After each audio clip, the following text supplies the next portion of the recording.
और सभी लोग मेहनत से काम करिए। जिसके पास जो भी कौशल है उसका एक सूची तैयार करिए, फिर हम आप लोगों को उसके अनुरूप कार्य भी दिलवाएंगे, आसान और सस्ते दाम पर लोन भी दिलवाएंगे, और जहां पे मदद करने की आवश्यकता पड़ेगी सरकार मदद करेगी। तो आप यहीं पे काम करिए। बांदा, हमीरपुर, महोबा, चित्रकूट, झांसी, ये बहुत बड़ा क्षेत्र है, वहां पे काम करने की बहुत संभावनाएं हैं। ठीक है, अब एक नया कार्य हम प्रारंभ करने जा रहे हैं प्रदेश में, ये है बैंकिंग कॉरेस्पॉन्डेंट सखी।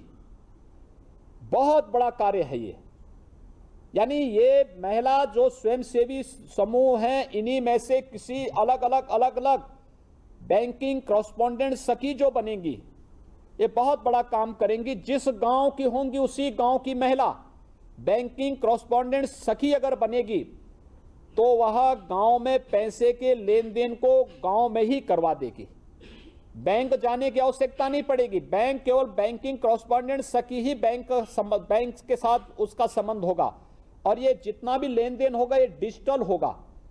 इससे बहुत बड़ा काम हो सकता है, और इसके लिए आज हम 58,000 बैंकिंग कॉरेस्पॉन्डेंट सखी की घोषणा कर रहे हैं, और मैं चाहूंगा कि प्रशासन हर एक जगह इन 58,000 बैंकिंग कॉरेस्पॉन्डेंट सखी को तत्काल तैनात करने की व्यवस्था करें। विभाग ने जो अपने विभाग का वृत्त प्रस्तुत किया उसको मुख्यमंत्री जी ने एक बार नहीं आधे दर्जन बार उन्होंने विभाग को बधाई दी।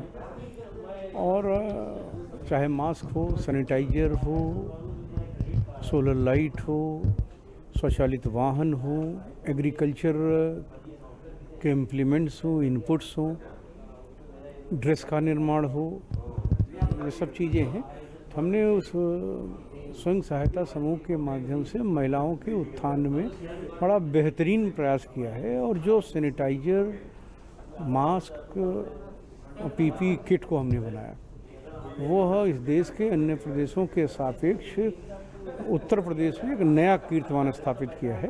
जैसा पूज्य मुख्यमंत्री जी ने बताया कि जो हमारे प्रवासी कामगार वापस आ रहे हैं, जो उनकी स्किल है उसकी जानकारी भी, एक सर्वे भी हो रहा है, और उनको उनकी योग्यता के अनुसार यहाँ हम काम देंगे। हमारा प्रयास है कि जो 40 लाख प्रवासी आ रहे हैं पुनः उन्हें पलायन न करना पड़े।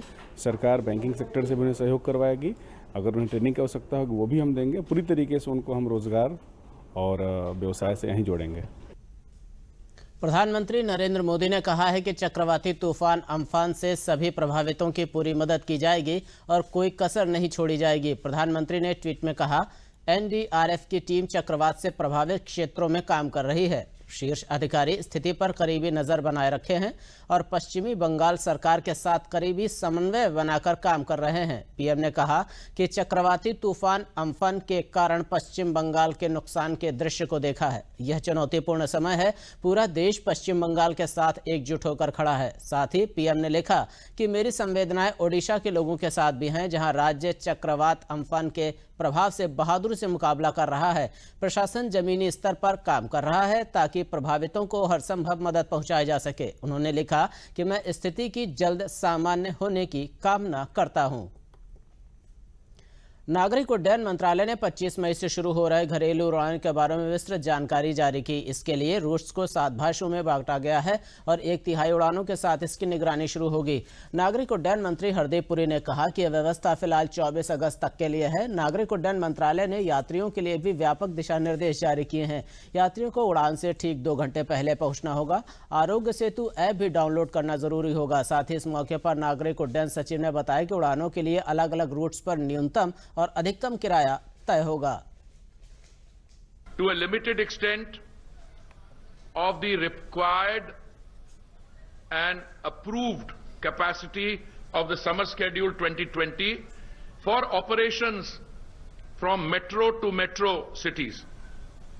1/3 capacity of the approved summer schedule 2020. Lowest fare which has been prescribed is 3,500 and the upper limit is fixed at 10,000 rupees. 40% of the seats have to be sold at a fare less than the midpoint of the band.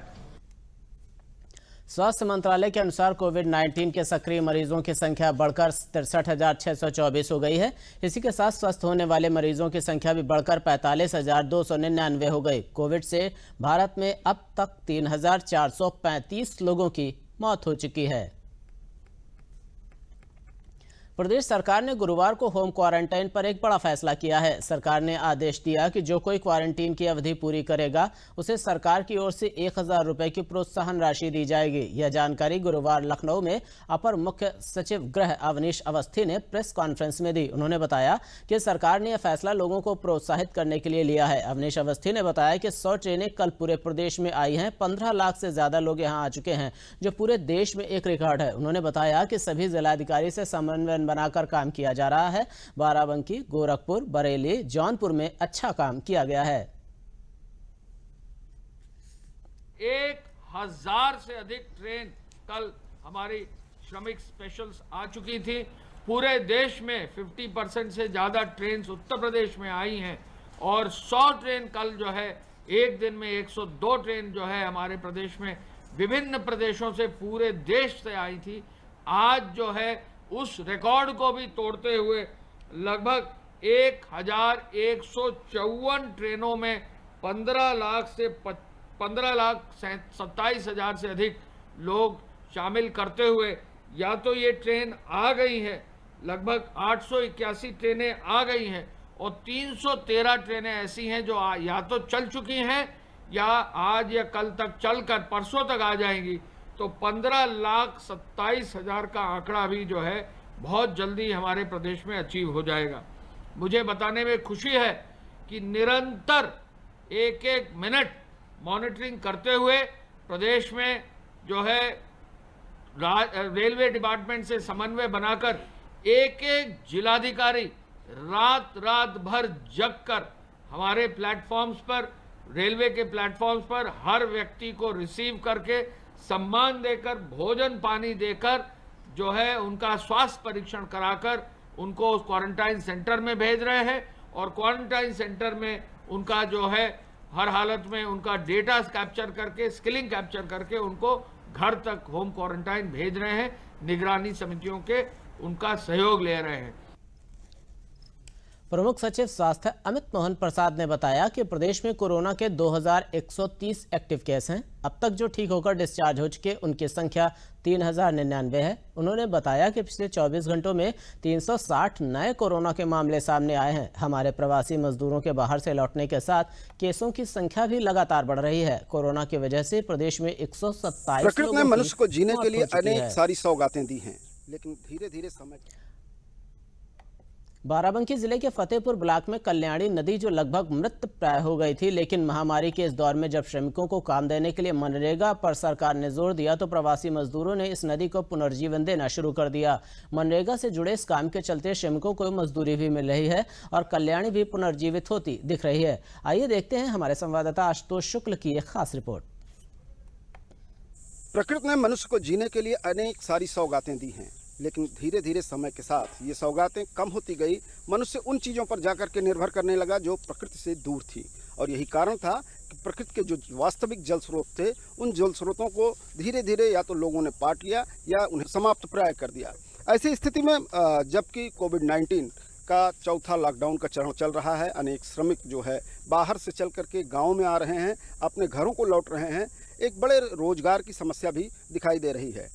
कमोवेश यही सोच करके प्रधानमंत्री नरेंद्र मोदी ने भी कहा कि ये आपदा है और इस आपदा को अवसर में बदला जाए। इस वक्त मैं खड़ा हूँ, कल्याणी नदी है, बाराबंकी जिला है, फतेहपुर ब्लॉक है, जहाँ पर ये मजदूर काम कर रहे हैं। ये वो मजदूर हैं जो परदेश से लौट करके आए हैं, जिन्होंने परदेश छोड़ करके फिर अपने गाँव का रुख किया। लगभग 175 किलोमीटर लंबी यह नदी आप देख सकते हैं कि पूरी तरीके से यह मृत प्राय हो चुकी थी, लेकिन संकल्प लिया यहाँ के लोगों ने, यहाँ के सरकारी व्यवस्था ने कि मनरेगा योजना के तहत इस नदी को फिर से एक बार पुनर्जीवित किया जाए। इन कार्य के पीछे यही एक संकल्पना थी और इसके पीछे सबसे बड़ा जो हमें प्रशासन का तो सहयोग मिला ही है, साथ ही साथ यहाँ के जो निवासी हैं मवैया ग्राम पंचायत के, और उनमें भी कई लोग जो बाहर से आए हैं इस लॉकडाउन के समय या उससे थोड़ा सा पहले, उन लोगों ने भी इसमें कार्य लगातार वो लोग कर रहे हैं, कार्य कर रहे हैं और उनको रोजगार का संसाधन यहाँ से मिल रहा है, आजीविका का साधन मिल रहा है। साथ ही साथ आप देख सकते हैं कल्याणी नदी का पुनर्जीवन भी हो रहा है। नदी जब से खुदाई लाग तो वैसे सबको लॉकडाउन होएगा, कोई सुविधा नहीं रहेगा तो इधर सबको आवे लागे में काम करे। बाहर रहते दिल्ली में रहते थे और लॉकडाउन की वजह से नहीं पैसे यहाँ मिल रहा है। मनरेगा की तरफ से मैं नदी खोद रहा हूँ जी। लखनऊ में कोला फैक्ट्री में काम करता था, फिर उसके बाद में लॉकडाउन के पहले यहाँ घर आ गए। घर आने के बाद 15 दिन घर पे रुके। 15 दिन घर पे रुकने के बाद जो है यहाँ मनरेगा में काम चल रहा था। यहीं पर आते हैं और काम करते हैं, 201 रुपये मजदूरी मिलती है, उसी से जीवन यापन होता है।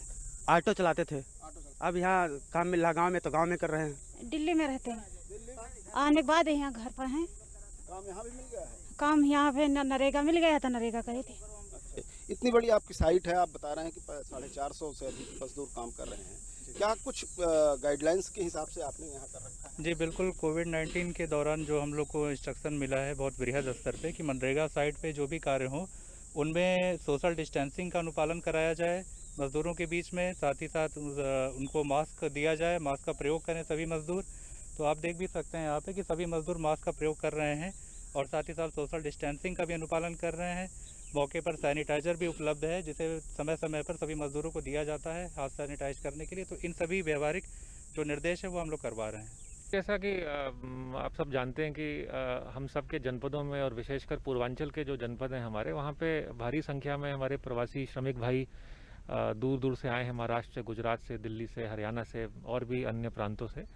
तो हम लोग तो इसे एक अवसर के रूप में देख रहे हैं। इन सभी लोगों को हम लोग चाहते हैं कि तत्काल इनको हम जितनी जल्दी हो सके एम्प्लॉयमेंट की अपॉर्चुनिटीज़ वो मुहैया करवाएं। हज़ारों की संख्या में ये श्रमिक विभिन्न साधनों से आ रहे हैं, उनको हम व्यवस्था बनाकर उनके घरों तक पहुंचा रहे हैं, सुरक्षित पहुंचा रहे हैं। इसके अलावा गांव में किसी प्रकार का र्यूमर न हो इनको लेके, इनके स्वास्थ्य को लेके। इस संबंध में जो ग्राम स्तर पर निगरानी समिति बनी है उसमें पुलिस का भी रिप्रेजेंटेटिव है, उसको प्रॉपर्ली ब्रीफ किया गया है। धैर्य बना रहेगा तो ये दौर भी निकल जाएगा। जिस तरह से प्रशासन अपनी व्यवस्थाएं दे रहा है, कहीं न कहीं कल्याणी पुनर्जीवित होगी, कल्याण करेगी फिर से इस जिले का और अपने आसपास के लोगों का। सवाल इस बात का है कि महामारी का जो वक्त है वो धैर्य का है और यही धैर्य हमारे कहीं न कहीं सफलता की कुंजी होगी। रामू वाजपेयी के साथ आशुतोष शुक्ला, डीडी न्यूज़। शिया और सुन्नी वक्फ बोर्ड के अध्यक्षों के कार्यकाल पूरा होने पर अब सरकार इसे सीधे देखेगी। वक्फ राज्य मंत्री मोहसिन रजा ने कहा कि वक्फ बोर्ड के अध्यक्षों का चुनाव सपा सरकार में हुआ था और इस दौरान बड़े घोटाले हुए। उन्होंने कहा कि पूरे मामले की जांच सीबीआई से कराई जा रही है और सरकार भी वक्फ में हुए भ्रष्टाचार की जांच अपने स्तर से करेगी। उन्होंने कहा कि वक्फ संपत्तियों को नुकसान पहुंचाने वाले और उनको बेचने वालों को बख्शा नहीं जाएगा। उन्होंने ये भी कहा कि लॉकडाउन के चलते नए बोर्ड के गठन में अभी फिलहाल समय लगेगा, तब तक मुख्यमंत्री के निर्देश पर बोर्ड की देखरेख की जाएगी। ये दोनों ही बोर्ड समाजवादी पार्टी के दौरान गठित किए गए थे, इसलिए इन दोनों के कार्यकाल के समय अनियमितताएं बहुत हुई हैं। खास करके कानून को ताक पर रखकर इन्होंने निजी स्वार्थों को साधते हुए मनमाने तरीके से अपॉइंटमेंट किए मुतवल्लियों के, मनमाने तरीके से अपॉइंटमेंट अपने जो औकाफ थे, जिस तरह के थे, किसको कहां मुतवल्ली बनाना है, जो जी चाहा नियम को बिल्कुल ताक पे रखकर इन्होंने फैसले किए थे। तो उन फैसलों की भी हम जांच कराएंगे, उन लोगों को भी निर्णय मिलेगा, उन लोगों को भी न्याय मिलेगा जो लोग परेशान थे काफी दिनों से। और हम सब मिलकर वक्फ को एक बार ऐसा वक्फ डेवलप करके दिखाएंगे कि उत्तर प्रदेश में लोग ये मानेंगे कि योगी सरकार ने जो काम किया ना कभी समाजवादी पार्टी ने किया, ना बहुजन समाज ने किया, ना कांग्रेस की सरकार ने। लॉकडाउन में सड़कों पर पैदल चल रहे मजदूर सबसे ज्यादा बेहाल स्थिति में है। इसको देखते हुए प्रदेश सरकार ने निर्देश दिया है कि कोई भी कामगार या श्रमिक पैदल और असुरक्षित यात्रा करता न दिखे। इसके लिए जिला प्रशासन की जिम्मेदारी तय की गई है। वाराणसी के मोहनसराय इलाके में कैंप की गई व्यवस्था है, जहां कई असुरक्षित यात्रा कर रहे कामगारों और सड़कों पर चल रहे श्रमिकों को आदर के साथ कैंप में रोककर खाने पीने की व्यवस्था दी जा रही है और उन्हें बसों के माध्यम से उनके गृह जनपद भेजा जा रहा है। वाराणसी के राजा तालाब के एसडीएम विक्रमादित्य मलिक ने बताया कि शासन के आदेश पर असुरक्षित यात्रा करने वाले कामगारों को सुरक्षित उनके गृह जनपद भेजने की व्यवस्था की गई है। भी अन्य जनपदों या राज्यों से लोग आ रहे हैं, चाहे वो पहले पैदल आ रहे थे या फिर ट्रकों पे या अन्य बसों में आ रहे थे। यहाँ पे दो तरह की व्यवस्थाएं हैं। एक हमारे बॉर्डर पे जो पैदल लोग आ रहे हैं वहाँ पे ऐसी ही सिमिलर व्यवस्था की गई है, टेंट लगाया है, वहाँ पे उनको बिठाया जा रहा है, वहाँ से फीडर बस लगाई गई है, उनको यहाँ लाया जा रहा है। और यहाँ पे जैसा कि आप देख रहे हैं 30-35 बसेस खड़ी हैं, सबको यहाँ ला के यहाँ खाना पीना, पका भोजन, कच्चा राशन, चाहे वो बिस्किट पैकेट, चॉकलेट हो, पीने के लिए पानी, ठंडा पानी हो, ये सब दिया जा रहा है एक एक जनपद वार व्यवस्थित करके, और इनको बसों में भेजा जा रहा है। वाराणसी के काशी हिंदू विश्वविद्यालय स्थित आईआईटी ने भारत सरकार के कृषि मंत्रालय के रफ्तार योजना के अंतर्गत कोरोना से लड़ाई से महत्वपूर्ण भूमिका निभाते हुए रोग प्रतिरोधक क्षमता बढ़ाने वाले खाद्य पदार्थों का निर्माण किया है। आईआईटी बीएचयू के निदेशक पीके जैन और मालवीय इनोवेशन सेंटर के कोऑर्डिनेटर प्रोफेसर प्रदीप कुमार मिश्रा ने बताया कि रोग प्रतिरोधक क्षमता बढ़ाने के लिए जल से बने हुए खाद्य पदार्थों के अलावा हिमालय की मशरूम चाय, ताज़े फलों के सामान तैयार किए गए हैं। कोरोना की लड़ाई में ये सारे खाद्य पदार्थ काफ़ी महत्वपूर्ण भूमिका अदा करेंगे। चाहे कोरोना पॉजिटिव हो या सामान्य व्यक्ति हो, इन खाद्य पदार्थों के सेवन से रोग प्रतिरोधक क्षमता बढ़ती है, साथ ही किसानों को आर्थिक लाभ भी होता है। उन्होंने बताया कि 10 कंपनियों को सूचीबद्ध किया गया है जो किसानों के द्वारा उत्पादित सामानों के उपरोक्त खाद्य पदार्थों को निर्मित करती हैं। मशरूम पर आधारित, हिमालयों में जो पाई जाने वाले मशरूम है उसके ऊपर आधारित कार्डी टी बनाई है। ये बहुत ही ज़्यादा उपयोगी होगी आदमी के इम्यूनिटी को बढ़ाने के लिए। डॉक्टर कामिनी सिंह है लखनऊ की, वो मोरिंगा बेस्ड प्रोडक्ट पे काम करती हैं। तो मोरिंगा के उनके पास एक रेंज ऑफ प्रोडक्ट है, कैप्सूल है, टैबलेट है, विटामिन है, लेकिन उसके साथ उन्होंने मोरिंगा टी भी बनाई है। तो ये सारे प्रोडक्ट भी आपके इम्यूनिटी बूस्टर है और कोरोना की फाइट में आपका सहयोग करेंगे। डॉक्टर मनी उबरेती हैं जो बाइट्स बनाती हैं, जो फलों के, फ्रेश फ्रूट्स के और सब्जियों से इन्होंने बहुत ही न्यूट्रिशनल बाइट्स बनाई हैं। सारे प्रोडक्ट जो है आपके फांसी से अप्रूव्ड हैं और वो भी आपकी इम्यूनिटी बूस्टर्स हैं। इसमें हम लोगों के यहाँ पे Malviya centre for innovation, incubation and entrepreneurship में एक कृषि मंत्रालय की तरफ से स्कीम चालू है जिसको राष्ट्रीय कृषि विकास योजना में रफ्तार के नाम से उन्होंने हमें उसमें फंड्स दिए हैं। उस स्कीम का मुख्य उद्देश्य ये है कि हम उसमें स्टार्टअप्स को प्रमोट करें जो एग्रीकल्चर बेस्ड हों, जिससे आसपास की रूरल इकोनॉमी को फ़ायदा हो और जिससे किसान भाइयों को हम मदद कर सकें। रमज़ान के पाक महीने के बीच चिलचिलाती धूप में प्रवासी मजदूरों की सेवा के लिए रोज़ेदार बाराबंकी की सीमा पर खड़े होकर वहां से निकलने वाले हर प्रवासी मजदूर को भोजन पानी उपलब्ध करा रहे हैं। पहले ये लोग कस्बों में इकट्ठा होकर लोगों को भोजन उपलब्ध करा रहे थे, लेकिन अब ये ज़िले की सीमा से होकर निकलने वाले प्रवासी मजदूरों को भोजन पानी उपलब्ध करा रहे हैं। ये सभी प्रवासी मजदूरों की भूख की चिंता में चिलचिलाती धूप में खड़े रहते हैं। समाज सेवी मोहम्मद अयाज ने कहा कि हम पहले इंसान हैं और बाद में हिंदू या मुसलमान। हम लोग शाम को जब घर जाते हैं तो हमें इस बात का मानसिक संतोष होता है कि हमने कुछ अच्छा किया। वहीं इस काम में हाथ बटा रहे मोहम्मद सफ़े जुबैरी ने बताया कि हमारा मकसद है कि कोई भूखा ना रहे, इसलिए लोगों के लिए भोजन पानी का प्रबंध कर रहे हैं। रोज़ेदारों के लिए भी हम उनके रोज़ा खोलने का प्रबंध कर रहे हैं।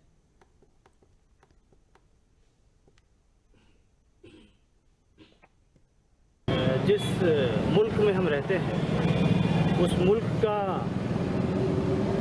रहने का फरीज़ा भी यही है और इस्लाम में जो हम लोगों को तालीम दी गई है, इस्लाम ने हम लोगों को पहले सिखाया पहले इंसान बनो, फिर धार्मिक बनो, हिंदू बनो, मुसलमान बनो, पहले इंसान बनो। उसी इंसानी फरीज़े का हम लोग निर्वहन कर रहे हैं और इंसानी फरीज़ा पूरा कर रहे हैं। और अल्लाह से ये दुआ है कि इस वबा से बहुत जल्द हिंदुस्तान को, पूरे मुल्क को, पूरी दुनिया को निजात मिले और फिर अमन हो, खुशी हो और अच्छा एक मुल्क हमारा बने, अच्छा हिंदुस्तान बने।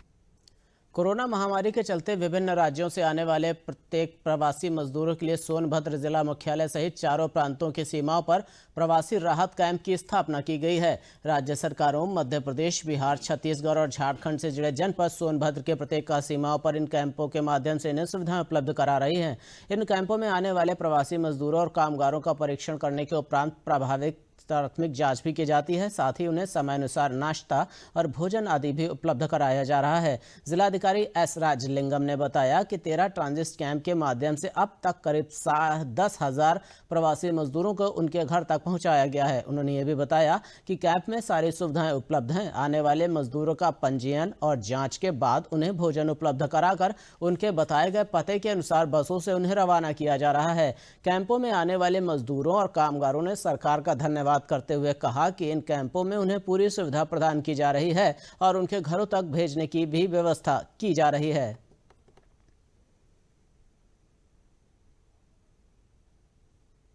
कहीं भी हम लोग का तकलीफ नहीं हुआ। जो खाना पीना दे रहे हैं, जांच पड़ताल करने के बाद ही यूपी की सरकार भेज रही है झारखंड में। कोई अच्छी तरह का कर रहा है यूपी की सरकार। 4 राज्यों से हम लोग घिरे हुए हैं। लगभग 6 मुख्य मार्ग है जो विभिन्न राज्यों को जोड़ता है और हमको बनारस और मिर्ज़ापुर से भी जोड़ता है।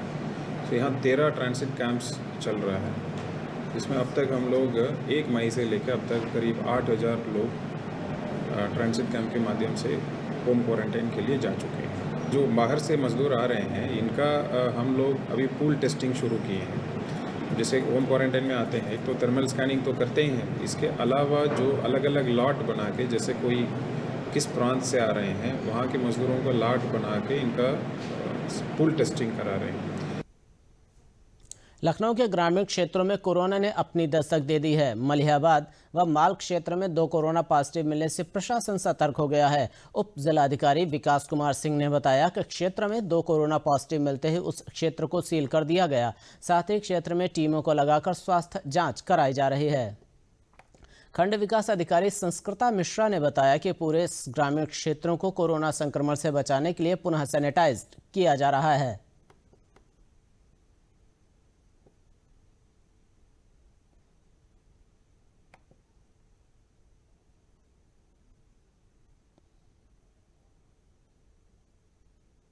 तहसील मलिहाबाद प्रशासन के अंतर्गत 2 लोग अभी तक कोरोना पॉजिटिव पाए गए। ये दोनों ही बाहर से आए थे, एक मुंबई से आया था, एक दिल्ली से आया था, जिसमें कुछ सिम्टम थे जिसके तहत इनको क्वारंटीन करके जांच कराई गई। जांच कराने पर इन्हें पॉजिटिव पाया गया। पॉजिटिव पाए जाने पर इनको ज़िले में जो कोविड के लिए डेडिकेटेड हॉस्पिटल है राम मनोहर लोहिया, और उसमें शिफ्ट करा दिया गया है। इसके तहत बचाव के तहत जो हमारा प्रोटोकॉल है, उनके सारे लोगों की चेन बनाई गई कि कहाँ पे वो कब गए थे, किसके साथ बैठे थे, किसके साथ उठे थे। पूरी चेन बनाने के बाद उन लोगों को क्वारंटीन करा दिया गया है। अब क्वारंटीन कराने के बाद उनकी सैंपलिंग कराई जा रही है। साथ ही साथ जहाँ पर वो रहते थे, जिस जगह आए थे, उस पूरे इलाके को कंटोनमेंट एरिया को सील करके वहाँ पर सैनिटाइज कराया जा रहा है। साथ ही साथ पूरे इलाके की एक बार सैंपलिंग कराई जा रही है। अगर वहाँ पर कोई पॉजिटिव पाया जाता है तो उसके ताकि इलाज कराया जा सके। करीब 1130 श्रमिक कल तक आ चुके हैं। इनकी जांच कराने तथा उनको क्वारंटाइन कराने के संबंध में प्रशासन पूरी तरह मुस्तैद है। सहीजना ग्राम पंचायत देखे जहां से अभी एक पॉजिटिव केस आया है, वहां तत्काल पूरी ग्राम पंचायत को सैनिटाइज कराया गया है। इसके साथ ही सभी ग्राम पंचायतों में निगरानी समिति का गठन किया गया है, जो एक सर्विलांस टीम की तरह काम कर रही हैं। सभी ग्राम पंचायत सचिवों और प्रधानों को निर्देश दिए गए हैं कि अपनी ग्राम पंचायतों को पुनः सैनिटाइज करते रहें हर दूसरे तीसरे दिन, ताकि इस प्रकार किसी प्रकार की बीमारी का फैलाव न हो। सुल्तानपुर में कोविड-19 वैश्विक महामारी के संक्रमण की रोकथाम व बचाव के दृष्टिगत जिलाधिकारी सी इंदुमती ने आज लॉकडाउन 4 की गाइडलाइन जारी कर दी। जिलाधिकारी ने नगर क्षेत्र की दुकानों का संचालन ऑड एंड इवन के आधार पर किया है। वहीं ग्रामीण क्षेत्रों में सुबह 8 बजे से शाम 6 बजे तक दुकानों के संचालन की अनुमति दी गई है। जिलाधिकारी ने आज टाइनी टाइट्स पब्लिक स्कूल दुड़रई में स्थापित श्रमिकों के आश्रय स्थल का निरीक्षण किया। उन्होंने आश्रय स्थल पहुंचकर बाहर से आए हुए श्रमिकों के खान संबंधी जानकारी प्राप्त की। जिलाधिकारी सी इंदुमती ने बताया कि प्रशासन द्वारा जारी की गई गाइडलाइंस का दुकानदारों और नागरिकों को हर हाल में पालन करना होगा। सोशल डिस्टेंसिंग व मास्क लगाकर ही नागरिक घर के बाहर निकलें। जिले को कोरोना मुक्त करने में नागरिक सहयोग करें। उन्होंने ये भी कहा कि लॉकडाउन में 4 में जारी गाइडलाइन का यदि उल्लंघन किया गया तो दी गई छूट किसी भी समय वापस ली जा सकती है। जिलाधिकारी ने बताया कि यह आदेश 31 मई तक जारी रहेगा। इस बार जो इकोनॉमिक एक्टिविटीज़ है, जो दुकानें हैं और अन्य जितने भी जो इकोनॉमिक एक्टिविटीज़ है, तो वो सबको खुलने के हेतु मतलब पर डिस्ट्रिक्ट लेवल पे जिस तरह के व्यवस्था करना है, जिस तरह के सोशल डिस्टेंसिंग का जो पालन को सुनिश्चित करने के लिए, तो लोकल लेवल पे जो व्यवस्था हम कर सकते हैं तो उसको जिला प्रशासन के ऊपर शासन ने छोड़ दिया गया है। अकॉर्डिंगली हम लोगों ने जो बाज़ारों हैं उसको कैटेगराइज करके हर बाज़ारों को अलग अलग टाइमिंग और अलग अलग दिन पे खोलने के लिए एक विस्तार कार्य योजना हम लोगों ने बनाया। खास तौर पे शहर में, गांव एरिया में ज़्यादा तरफ प्रतिबंधित नहीं है। अगर वहाँ सोशल डिस्टेंसिंग का पालन नहीं करा पाएंगे तो फिर वहाँ भी इस तरह के शर्तों को लगाते हुए हम कंडीशंस लगा के कुछ चीज़ों को रिस्ट्रिक्ट करेंगे अगर सोशल डिस्टेंसिंग नहीं फॉलो हो रहा है तो।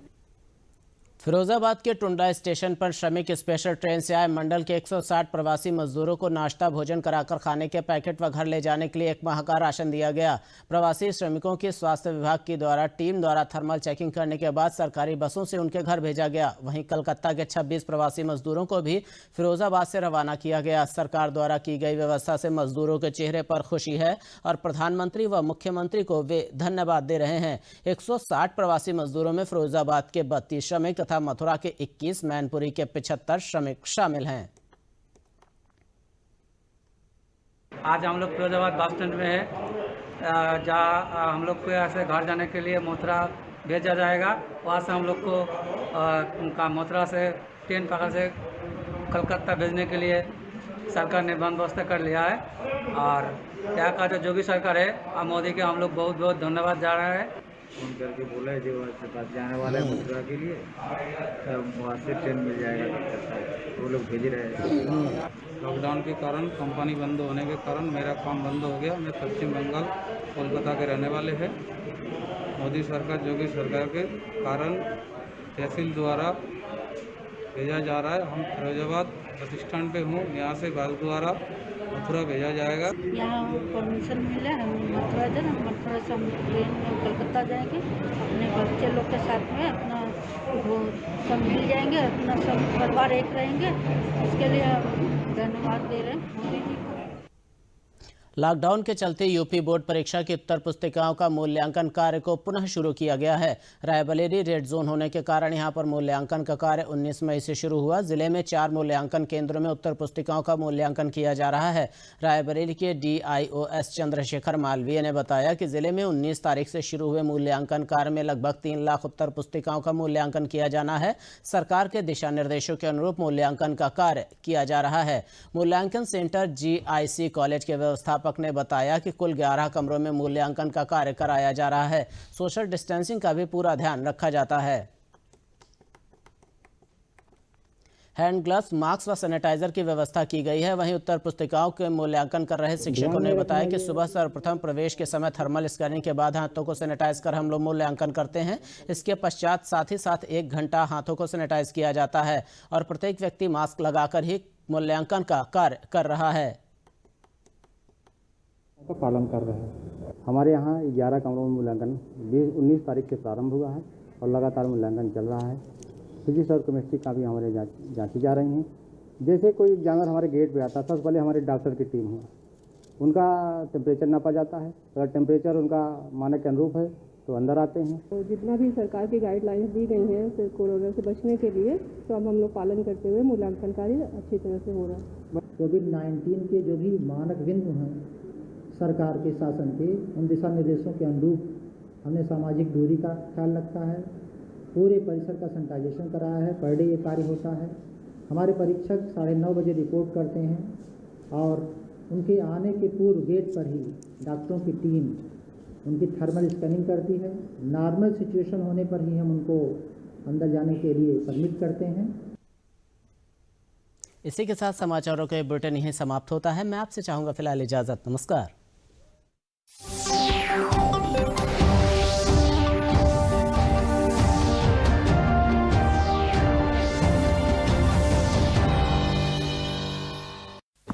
विशाल है ना, इसका सब प्रॉपर चलता है। कल उसके बैंक अकाउंट में 15,000 रुपए का फ्रॉड हुआ है, पता है? इसको तो कोई टेंशन ही नहीं होती है। देखना। टेंशन क्यों? मेरी कोई गलती नहीं थी। फिर भी फ्रॉड होने पर मैंने तुरंत बैंक को इन्फॉर्म कर दिया। RBI कहता है अगर आपके अकाउंट से किसी ने धोखे से पैसे निकाले हैं तो बैंक को जल्द से जल्द इन्फॉर्म कीजिए। 3 दिन के अंदर इन्फॉर्म किया तो कोई नुकसान नहीं होगा। जितना लेट करोगे उतना ज्यादा नुकसान। और सुन, सब चलता नहीं है, प्रॉपर चलाना पड़ता है। RBI कहता है जानकार बनिए, सतर्क रहिए। Come on boys, let's go practice. अरे रुक यार, मेरे बैंक अकाउंट में गलत एंट्री का प्रॉब्लम हो गया है। अरे तो बैंक को कंप्लेन करना। बैंक को लिखे 1 महीना हो गया है, बट वो गूगली पे गूगली डाले जा रहा है। तो RBI के बैंकिंग लोकपाल को इन्फॉर्म करो। रुक, मैं समझाता हूँ। जैसे क्रिकेट में थर्ड अंपायर, वैसे ही RBI का बैंकिंग ओम्बड्समैन। RBI कहता है अगर बैंक आपकी कंप्लेंट को 1 महीने में नहीं सुलझाता तो RBI के बैंकिंग ओम्बड्समैन में कंप्लेंट करो। ये RBI का आसान तरीका है आपकी कंप्लेंट सुलझाने का, और वो भी फ्री। समझे? RBI कहता है जानकार बनिए, सतर्क रहिए।